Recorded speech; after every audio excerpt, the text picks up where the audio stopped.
신앙생활에 여러 과제들이 있습니다. 그 중에서도 오늘 하나님 앞에 내가 어떻게 쓰임받을 수 있을까 하는 과제가 우리 신앙생활에는 큰 몫을 차지합니다. 내가 어떻게 하나님의 사랑을 받을 수 있을까? 내가 어떻게 하면 하나님의 쓰임을 받을 수 있을까? 우리는 하나님의 사랑을 받고 쓰임 받아야 합니다. 이사야 42장 3절입니다. 상한 갈대를 꺾지 아니하며 꺼져가는 등불을 끄지 아니하고.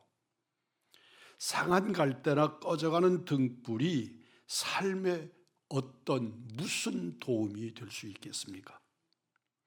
이 말씀을 한번 자세히 새겨보십시오.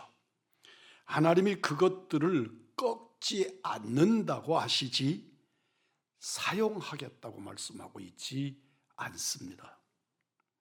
상한 갈대는 돌보고 사랑할 수 있지만 그것으로 집을 짓거나 크고 굉장한 일들을 행할 수는 없습니다.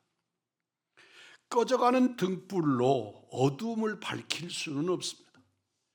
꺼져가는 그 등불이 귀하기는 하고 그 의미도 깊지만 그러나 꺼져가는 그 등불로 어두운 그 밤을 밝힐 수는 없습니다. 하나님을 믿는 우리 모두는 하나님의 사랑을 받아야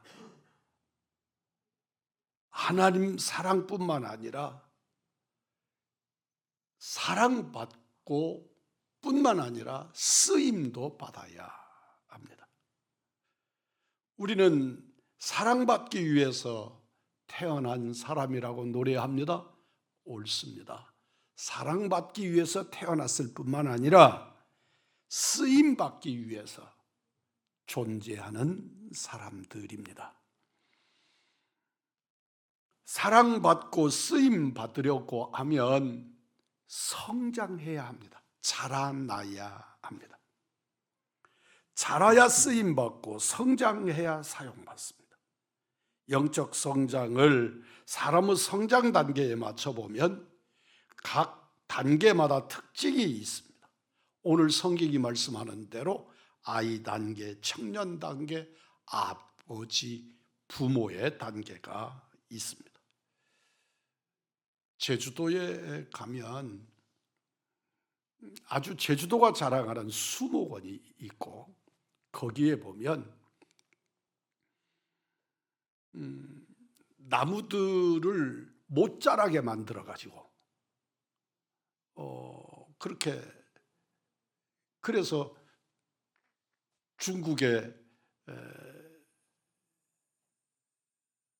서기장이 우리나라에 왔을 때 그 사람이 그곳을 방문했다고 휴요를 적어 놓은 그런 곳이 있습니다. 저는 그곳이 전혀 좋아 보이지 않았습니다. 언젠가도 말씀을 드렸지만 정상적으로 성장해야 그러면 아람들이 나무가 될 수 있는 나무들을 화분에다가 뽑아가지고 옮겨놓고 그리고 사람들이 얼마나 영악스러운지 나무의 생리를 다 이해하고 성장하고 자라는 것들을 억제시키도록 가지를 잘라냅니다. 그리고 뿌리도 잘라냅니다. 그리고 20년 자랐는데 30년 자랐는데 그보다 더 많이 자랐는데 조그마한 화분에 조그마한 나무가 되도록 만드는 거지. 그것도 보통 기술로 할 수 있는 일이 아닙니다. 거기에 열매를 붙여놓는 경우도 보았습니다. 모과 열매가 이렇게 매달려 있어서 이 조그마한 나무에 큰 모과가 매달리니까 사람들은 굉장하다고 사진을 찍는데 제가 보기에는 안타깝게 이럴 때가 없어 보이는 겁니다. 사랑하는 성도 여러분, 저는 그런 나무 별로 안 좋아합니다. 성장할 때 성장해야 합니다. 그래야 자기 몫을 하는 것이고 그에게 맡겨준 창조주와 하나님의 뜻을 성취시킬 수 있습니다.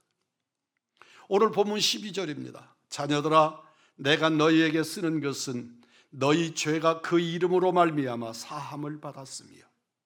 성장의 출발은 태어나면서부터 시작됩니다. 그리고 그 성장이 청년에 이르고 완숙해지는 장년에 이르도록 계속되는 것입니다. 인간의 성장은 태어날 때부터 시작되고 신앙 성장은 믿음이 내 안에 들어올 때부터 시작됩니다. 처음부터 자라서 나온 사람은 없습니다. 육체도 어릴 때부터 차근차근히 자라야 하듯이 영적 성장도 처음부터 순서대로 자라야 합니다. 복음을 전하다 보면 어떤 사람들은 내가 죄가 많아서 교회 나가지 못한다고 말하는 사람들이 있습니다. 사랑하는 성도 여러분, 그러기에 그가 교회에 와야 하는 것입니다. 죄를 해결하고 오는 것이 아닙니다. 죄를 가지고 오는 것입니다. 우리는 거기서부터 출발하고 거기서부터 성장을 시작하는 것입니다. 아이 단계에서 부딪히는 가장 큰 문제는 죄의 문제입니다. 이 죄는 아이 단계에서 갖는 가장 큰 문제이고 또한 기회이기도 합니다. 문제라는 뜻은 죄는 반드시 해결해야 하나님께 나간다는 것이고, 기회라고 하는 것은 바로 그 죄 때문에 하나님께 나갈 수밖에 없게 된다는 원인 때문에 기회라고 설명하는 것입니다. 이 아이의 단계에서도 죄가 나오고 청년 단계에서도 죄가 나오지만 그 죄의 영향력이나 결과는 전혀 다릅니다. 아이 단계에서 죄는 회심에 이르게 하고 청년 단계에서 죄는 성화에 이르게 하는 과정입니다. 아이 단계에서는 예수님을 통해 용서받음으로 해결되고, 청년 단계에서의 죄는 내가 매일 싸워서, 내가 매일 하나님의 말씀을 붙들고 싸워서 하나님의 거룩하신 뜻을 성취해가는 과정으로서 문제 제기가 이루어집니다. 다시 12절입니다.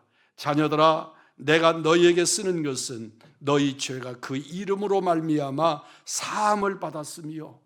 죄는 사함을 받는 것입니다. 예수 이름으로, 그 이름으로 말미암아, 그 이름으로 말미암아 사함을 받는 것입니다. 사랑하는 성도 여러분이요, 죄는 사함 받는 것이지, 죄는 예수의 이름으로 사함 받는 것이지, 그 죄와 내가 싸우는 것이 아닙니다. 내가 그 죄와 싸워서 이긴 사람이 존재하지 않고 이길 수도 없습니다. 우리 주 예수 그리스도 그 이름으로, 나를 위하여 십자가에 죽어주신 그 예수의 이름으로 사함을 받는 것입니다. 이것이 은혜입니다. 오늘 이 자리에 함께하는 우리 모두가 우리 주 예수 그리스도의 이름으로 사함을 받는 은혜의 성도들이 되기를 주의 이름으로 축복합니다. 처음부터 우리가 죄와 싸워야 한다면 누구도 하나님께 나오지 못했을 것입니다. 하나님은 우리가 처음부터 죄와 싸우도록 허락하지 않으셨습니다.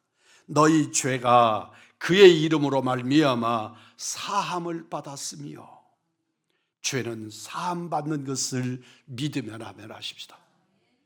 나는 여전히 그 사람인데 우리 주님의 은혜로 사함을 받고, 우리 주님이 우리에게 말씀합니다. 의롭다 함을 얻으리라. 진실로 그분의 의로 내가 의롭다 함을 얻은 것입니다. 내가 싸워서 이긴 것이 아닙니다. 이것을 신학적으로는, 신학적 용어로는 회심이라 그렇게 표현합니다. 회심은 태어나는 것입니다. 사람이 태어날 때 자기 힘이 아닌 어머니의 힘으로 태어납니다. 엄마가 죽는 고통을 당해도 태어나는 아기는 모릅니다. 알아도 무엇을 어떻게 할 수가 없습니다. 어머니는 죽을 것 같은 고생을 하고 비명을 지르고 그 아픔을 호소하지만 아이는 아주 안전하게 이 세상에 태어날 수 있도록 보호되어져서 이 세상에 태어나는데 그 고통과 아이는 전혀 무관해서 어머니는 죽을 것 같은데 아이는 아무런 고통 없이 어려움 없이 이 세상에 태어나게 만드는 것입니다. 산고의 고통 모두를 어머니의 희생으로 감당합니다. 태어남에 아기가 한 일은 아무것도 없습니다. 어머니 뱃속에서 태어날 때 될 만큼 장성하는 것 이외에 그의 의지로 할 수 있는 일은 없습니다. 이것이 회심이고 이것이 은혜로 거듭남입니다. 그래서 나는 주님 앞에서 한 일이 없습니다. 우리 주님 앞에 온 것입니다. 그리고 주님은 우리를 용서하시고 우리를 사해 주시고 우리를 하나님의 자녀로 세워주신 것입니다. 이것을 성경은 거듭남이라고 말씀하십니다. 아이 단계에서 죄가 있다는 것이 문제가 될 것이 없습니다. 죄에 책임이 없다는 것이 아니라 누구나 죄가 있기 때문이고 하나님께 나오면 그 죄는 해결되기 때문입니다. 여러분에게 묻겠습니다. 자신의 죄가 크다고 여기는 사람, 죄가 없다고 여기는 사람 중에 누가 하나님 앞에 나올 수 있는 사람입니까?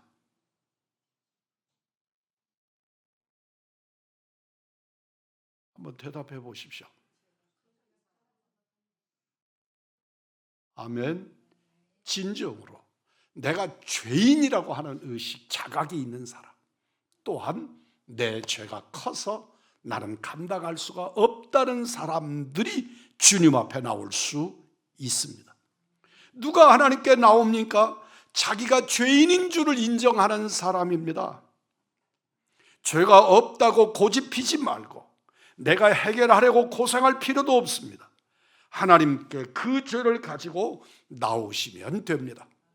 나오면 우리 어머니가 고생하시지 아이가 고생하는 줄 모르는 것처럼 우리는 우리 주 예수 그리스도의 십자가가 우리를 구속하시고 살려내시고 거듭나게 하시는 줄 믿습니다. 죄가 없다는 사람은 절대로 바른 신앙생활을 할 수가 없습니다. 어떤 정치인이 교회에 나왔습니다. 그리고 교회에 나와서 사람들이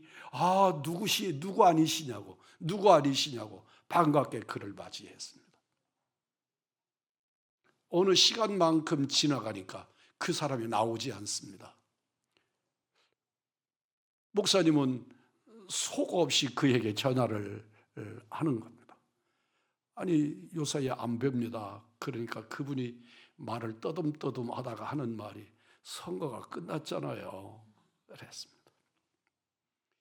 하나님 앞에 죄를 가지고 나오지 않는 사람은 자기 목적이 끝나면 끝나는 것입니다.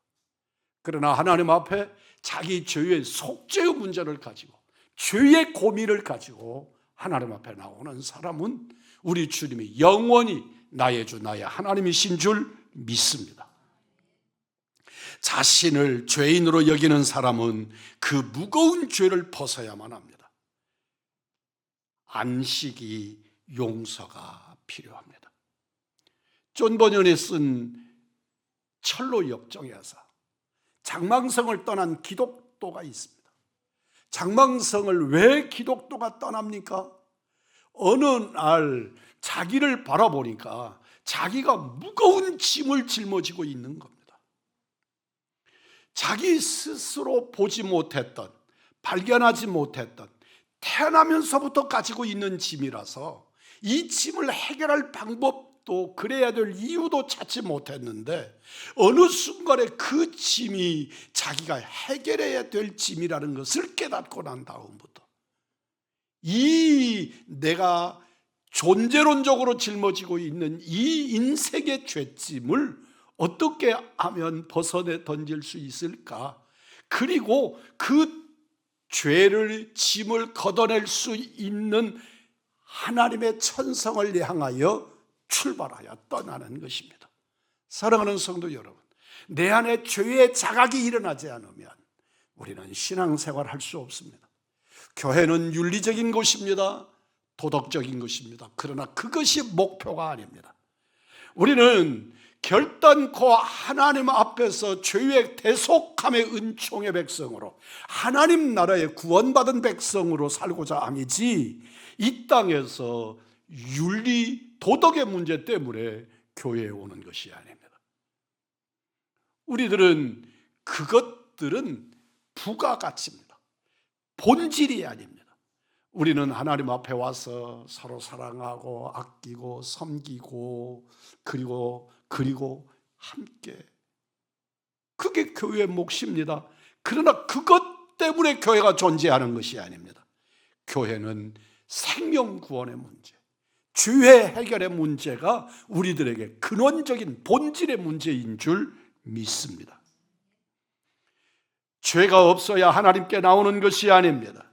죄를 용서받기 위해서, 사함받기 위해서 주님 앞에 나오는 것입니다.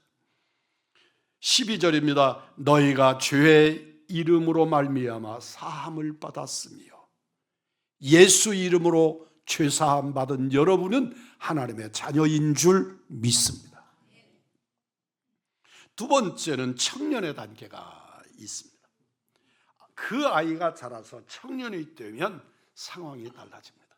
저는 우리 주원이 태어날 때 보았습니다. 우리 주원이를 볼 때 내 머릿속에 남는 기억은 제가 본 생명 중에서, 태어난 어린 아기들 중에서 가장 적은 아기였다는 겁니다. 근데 이 아이가 자랐습니다. 그리고 사내놈 중에 사내가 되었습니다. 국가가 너무나 그걸 잘합니다. 그리고 너는 지금은 와서 그 건강한 몸으로 국가를 위해서 헌신해라. 그리고 불러가서, 그냥 불러가지 않습니다. 불러가서 훈련시켜서 군인 만들어서 그로 하여금 그 몫을 다하게 합니다. 청년이 되면 상황이 달라지는 것입니다. 의무가 생기고 자기 몫이 생깁니다. 부모가 모든 것을 해주지 않습니다. 모든 것이 무조건 예수 안에 있으니까 다 용서받지도 않습니다. 사는 것이 힘들어지고 싸울 일도 생기고 내가 감당해야 될 일도 생깁니다. 악한 자가 생기고 자기에 대하여 비판을 가하고 모함도 하고 힘들게 하는 사람들과 또 다른 일들을 해야 하는 과정도 생기게 됩니다. 14절 하반절입니다. 청년들아, 내가 너희에게 쓴 것은 너희가 강하고 하나님의 말씀이 너희 안에 거하시며 너희가 흉악한 자를 이기었습니다. 악한 자, 강한 자, 흉악한 자들이 주변에서 일어납니다. 이제는 내가 싸워야 합니다. 이것이 두 번째 단계인 청년의 단계입니다. 처음 예수를 믿을 때 어린 아이의 믿음입니다. 그냥 예수 안에 온 것만으로도 황홀합니다. 예수 그분으로 나는 모든 사함을 입었습니다. 나는 아무것도 하지 않았는데 엄마는 정성스럽게 하루에 몇 번씩 끝도 없이 젖을 먹이고 옷을 갈아입히고 그리고 그 아이를 돌봅니다. 아이가 내게 해준 것이 아무것도 없습니다. 그 아이가 하는 것이 아무것도 없습니다. 그런데 어머니는 그냥 그 아이의 존재만으로도 황홀한 겁니다.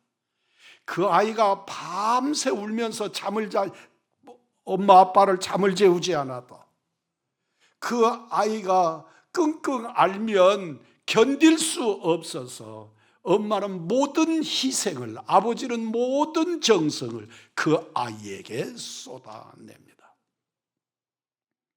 이제 자라면 그런 일들을 해결할 뿐만 아니라 스스로 해야 합니다. 그래서 신앙생활에 문제가 생기고 힘이 들기도 합니다. 우리 청년의 신앙계, 청년의 단계에 들어가면 해야 할 일들이 생깁니다. 그래서 말씀과 기도로 주변과 현실과 싸워야 합니다. 그것이 영적 훈련입니다. 그것이 영적 훈련으로 자기를 돌봐야 하는 것입니다.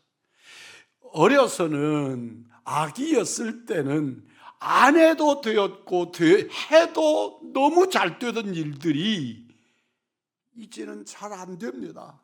부딪히는 일들이 생깁니다.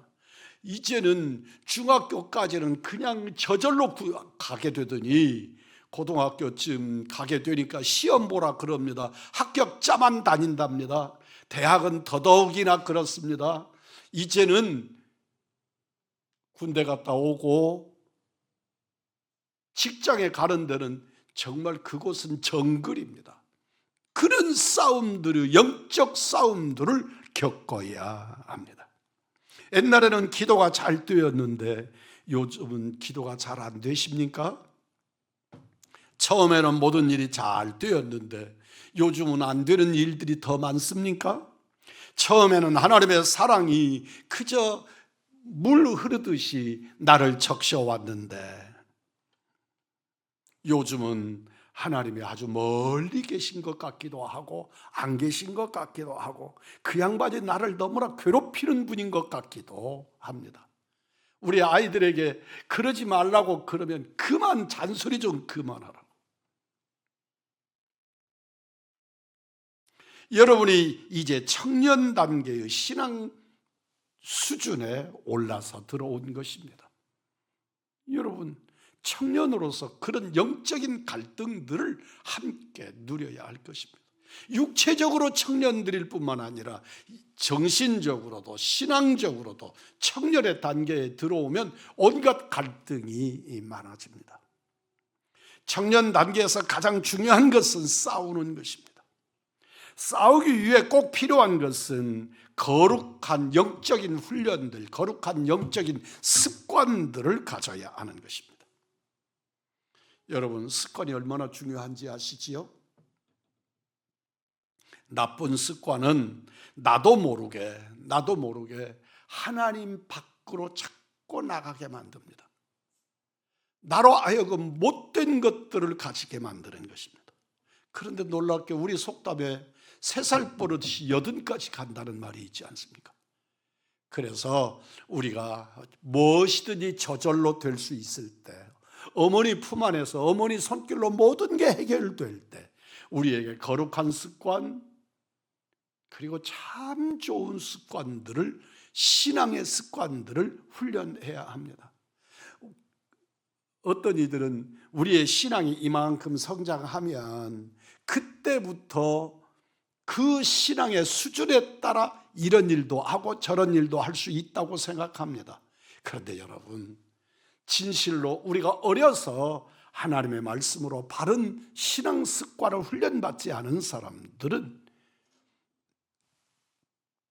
청년 단계에 들어왔다고 갑자기 11조 하게 되지 않습니다. 감사 생활하지 않던 사람들이 갑자기 감사 생활하지 않습니다. 제가 아는 어느 성도는 교회에 등록하고 그 다음 주부터 11조 드리는 겁니다. 오히려 목회자가 놀래가지고 이게 어떻게 된 것인지 그랬더니 그래야 되는 것 아니냐고 반문을 들은 적이 있습니다. 그렇게 거룩한 습관을 가져도 세월을 살아가면서 어느 일정한 시간이 지나고 나면 이게 종교적인 습관 아닌가? 이거 꼭 해야 되는 거야? 이게 얼마나 내게 필요한 물질인데? 이래가면서 그것들의 회의가 들어오는 것인데, 우리가 거룩한 습관을 가져놓지 아니하면 평생 하나님 앞에 자기 목, 자기 감당 못하게 될 수도 있습니다. 습관이 얼마나 중요한지 하면 우리에게는 관성의 법칙이라는 것이 있습니다. 잘 하던 것도 에너지가 떨어지면 멈추게 되고, 그 관성의 법칙에 따라서 조금의 에너지로도 충분히 돌리던 것이 강력한 힘을 들여도 돌아가지 않게 만드는 그런 사탄의 역사, 환경의 상황 등등의 것들로 우리의 습관과 우리의 상황을 제한하는 일들이 일어나는 겁니다. 나쁜 습관을 끊어야 합니다. 반복해서 끊어내야 합니다. 기분만 나빠지면 술 마시는 사람이 있습니다.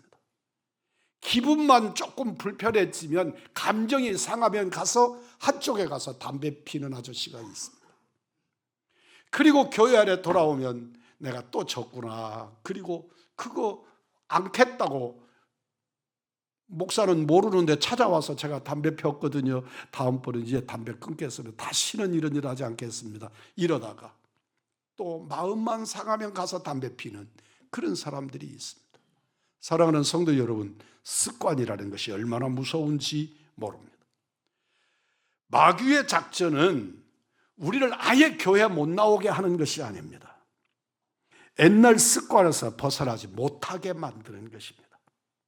잘못된 악한 습관에 매여 있게만 하면 아무리 교회 열심히 나가고 잘 나가고 기도해도 마귀는 전혀 놀라지 않습니다. 왜냐하면 마귀가 우리의 잘못된 습관을 붙잡고 있기 때문입니다. 하인리 법칙이라는 말을 들어본 적이 있습니까? 산업재해를 분석해서 나오는 법칙인데 1대 29대 300이라고 하는 공식이 있습니다. 이것은 어떤 산업재해가 나면 그 이전에 29번의 크고 작은 사고가 사전에 있었다는 것입니다. 그리고 300번의 징후가 있었다는 것입니다. 그러니까 우리가 지진이 일어나면, 우리가 큰 지진이 일어납니다. 그 전에는 거기에 따르는 징후가 이러저런 모양으로 있었고, 그러면 전문가들은 그곳을 주목하게 되고, 그래서 대비하게 만드는 원칙이 있다는 것입니다. 그 작은 것을 그냥 지나쳐서 일이 커진 것입니다. 제가 아는 한 목사님은 요사이 우리 서순복 권사님하고 똑같이 저를 걱정하면서 전화를 하는 분이 계십니다. 제가 3주 전에 제가 눈이 잘 안 보여서 안 보였다 그렇게 말씀을 드렸더니 시어머니가 돼가지고 저를 보고 만나기만 하면 병원에 갔다 왔냐고. 우리 권사님 때문에 이제 병원을 가게 생겼습니다, 제가. 그런데 그 이야기를 우리 목사님들 4분 만나는 자리에서 내가 지난주에 이랬다고 그러고 이야기를 했더니 병원을 소개를 하면서 그 병원을 가보라는 겁니다. 그런데 이분이 중국에 여행을 갔습니다. 원로 목사인데 노예가 이분들을 모시고 중국을 가가지고 중국서 카톡으로 문자가 왔습니다. 한 목사님 병원에 다녀왔어? 그리고 문자가 온 겁니다. 예, 할아버지, 제가 문자에다가 그렇게 썼습니다. 걱정 마시고 여행이나 열심히 하세요. 그랬더니 왜 자꾸 나 중국에 있는 나를 신경 쓰게 만들어, 병원에 갔다 와, 그러고 했습니다. 그분이 저에게 이렇게 말했습니다. 징후가 보일 때, 어떤 징후가 보일 때 그거 무시하면 큰일 나. 그런데 사람들이 그거 일어나고 그냥 또 얼마 동안 괜찮으니까 아무렇지도 않은 일일 것이다, 그렇게 하고 놔두었다가 큰일을 당하는 거야. 그런 말이 저를 긴장하게 좀 만들어서 하여튼 병원으로는 다녀와야겠다, 그런 생각을 하게 만들었습니다. 술 한 잔, 인터넷 게임 한 번이 별것이 아닌 것이 아닙니다. 그것들이 쌓여서 어느 날 대형 사고를 일으킵니다. 세상을 떠들썩하게 했던 희대의 탈옥범 신창원이 처음에는 자기 동네 과수원에서 참외 몇 개 훔쳐 먹은 것이 발각이 났고, 발각이 났을 때 어머니가 신창원이를 붙잡고 너 이놈, 남의 것을 이렇게 하지 않으시고 오히려 참외 그 아저씨 보고 참외를 가꾸는 농부를 보고 애기가 그럴 수도 있지 배고프니까 그거 하나 먹었는데 그것 가지고 난리를 치냐고 보호해 주었던 일들이 정말 시대의 큰 도둑이 된 것입니다. 사람이 망하는 것은 한 번의 큰 실수가 아닙니다. 보이지 않는 작은 실수들이 습관이 되어서 그 사람을 망하게 하는 것입니다. 가장 기초이지만 근본적인 영적 훈련이 주일 성수입니다. 모든 좋은 것이 주일 성수에서 나오고 모든 나쁜 것이 주일을 범하는 데서부터 시작됩니다. 모든 것을 뒤로 하고 예배의 자리에 나와야 하는 이유입니다. 그러면 하나님이 그의 소와 양은 책임지실 것입니다. 주일 성수와 예배의 자리에 일찍 오는 것, 그리고 앞자리에 앉는 것, 하나님의 것을 하나님께 구별해 드리는 것, 늘 감사 예물을 드리는 것, 성도들 간에 만나면 친절히 먼저 인사하는 것, 아침마다 일어나면 주님을 향하여 기도하는 것, 하루 1시간 말씀을 읽는 것, 남과 이웃을 위해서 기도할 수 있는 것, 기도할 때마다 나라를 위해서 기도하는 일을 빠뜨리지 않는 것, 우리 교회 목회자 이웃을 위해서 기도하는 것, 남의 말, 비난의 말, 부정적인 말을 어떻게든지 하지 않으려고 애쓰는 것, 남을 독려하고 칭찬하는 것, 봉사, 전도, 구제하는 것, 이 모든 것들이 거룩한 습관이 되도록 우리를 훈련해야만 합니다.